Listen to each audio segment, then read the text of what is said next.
கொஞ்சம் 1/4 கப்பு கூட எடுத்துக்க ரவையை நம்ம ரோஸ்டர் பண்ணியிருக்கேன். ரவையை சேர்த்துக்கிறேன். கீழே ரோஸ்ட் பண்ணிக்கலாங்க. சிம் பண்ணிக்கலாம், ஹை ஃப்ளேம் வேண்டாம்.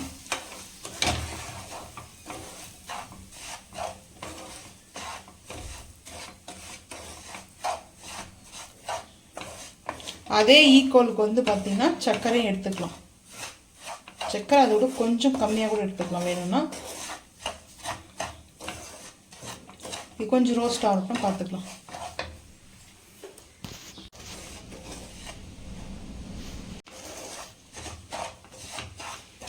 ரவை சிம்மில் வச்சு ரோஸ்ட் பண்ணிட்டோங்க. இந்த டைமில் நம்ம சர்க்கரை வந்து சேர்த்துக்கலாம். கொஞ்சமாக சர்க்கரைன்றதை அந்த ஈக்குவலுக்கு நம்ம எடுத்துருக்கிற ஈக்குவலுக்கு வந்து சர்க்கரை சேர்த்துக்கிறேன். அதோட கொஞ்சம் கம்மியாக எடுத்துருக்கேன். ஒரு 1/4 கப்பு கூட வந்து ரவை எடுத்துட்டுங்க. அந்த கூட எக்ஸ்ட்ரா எடுத்ததுலே ரவையை அந்த ஈக்குவலுக்கு எடுக்கல, 1/4 கப்புக்கு சர்க்கரை எடுத்துருக்குங்க.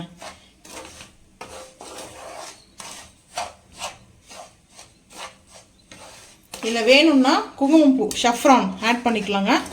நமக்கு வந்து இருக்குது, நான் ஆட் பண்ணலை. ஸோ லவா லட்டு இப்படியே இருக்கட்டும், ஒயிட்டாகவேன்னு சொல்லிட்டு விட்டுட்டேன். இல்லைன்னா எல்லோ கலரில் ஆகிடும். வேணும்னா நீங்கள் வந்து பண்ணிக்கோங்க அந்த மாதிரி. இப்போ ஹை ஃப்ளேம் பண்ணிவிட்டு அடுப்பு ஆஃப் பண்ணிடலாம். எதுக்காகனா அந்த சக்கரை லைட்டாக மெல்ட் ஆகணும், அதுக்காக தான் ஹை ஃப்ளேம் பண்ணியிருக்கேன்.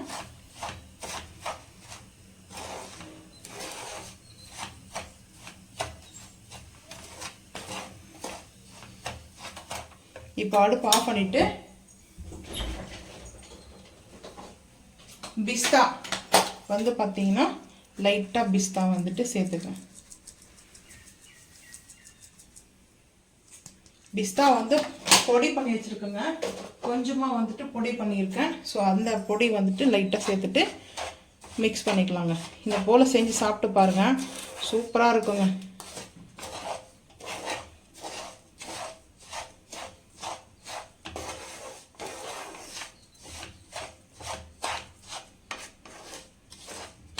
இப்போ அடுப்பு ஆஃப் பண்ணியாச்சு இல்லையா? இப்போ வந்து பால் சேர்த்துக்கலாம். இப்போ பால் சேர்த்துக்கலாங்க. ஹீட்டாக தான் இருக்கும், கொஞ்சம் கொஞ்சமாக சேர்த்து மிக்ஸ் பண்ணிக்கோங்க. ஏன்னா நம்மளுக்கு வந்து பால்ஸ் மாதிரி வரணும். பட் அதுக்காக தான்.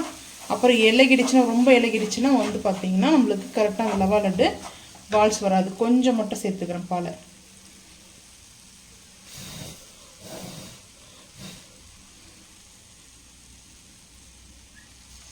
சேர்த்தாச்சுங்க.